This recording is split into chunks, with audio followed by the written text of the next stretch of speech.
ମୁଁ ଶିଳାଲିପି cooking channel को आपण मानक स्वागत करुचे। चलंतु आज आम सुजी काकरा बनैबा। प्रथमे कड़ाई रे 3 कप पानी देई सेथिरे 1 चम्मच लूण दे दोची। पानी फुटी गला परे सेथिरे मु 1 कप चीनी देची। चीनी के गोळै नबा। देखंतु मु एठारे 2 ताटिया सुजी नेइची हमर जंतीबा पई। तो भलो भाबरे आमे जंती देबा। देखंतु जंती सरला परे तो गोटे प्लेट को काढ़ी नबा आ भल से चकड़ी नबा। चकड़ा हो सारा ताको आम गोल गोल करी गुड़ा करदेबा। तो ये गुड़ा गोल गोल करी करदेबा सबुतक। देखंतु मु एबे सबुतक गुड़ा कर देछि। एबे पिठा पई आम खोल प्रस्तुत करबा।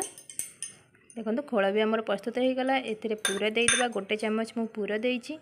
आगो पिठार शेप दबा। देखंतु एई भली भाबरे हमर पिठार शेप दबा। करगुड़ी को भल से चापिबा कहीं ना लूज थिले तेल रे पड़िला परे ए सब फिटी जाई पारे।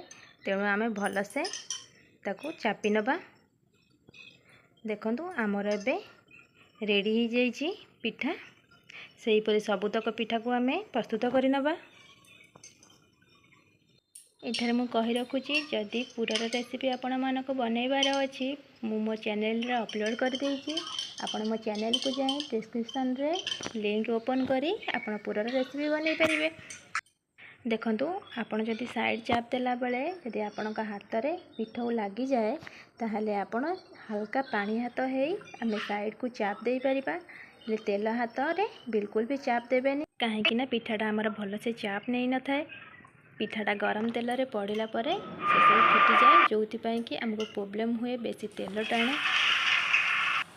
एमते तेल हमर गरम हो सारछि। एई भली भाबरे पिठा गुडा को हमें पकई दबा। पिठा गुडा को हमें गोल्डन ब्राउन होबा पर्यंत छाणीबा।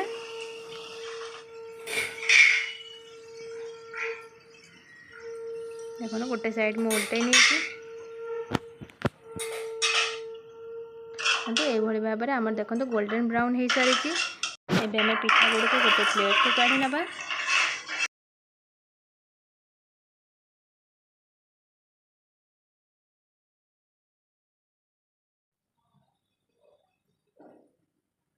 रेसिपी आपण मानक भल लगिला ताहले लाइक शेयर और सब्सक्राइब करिवे।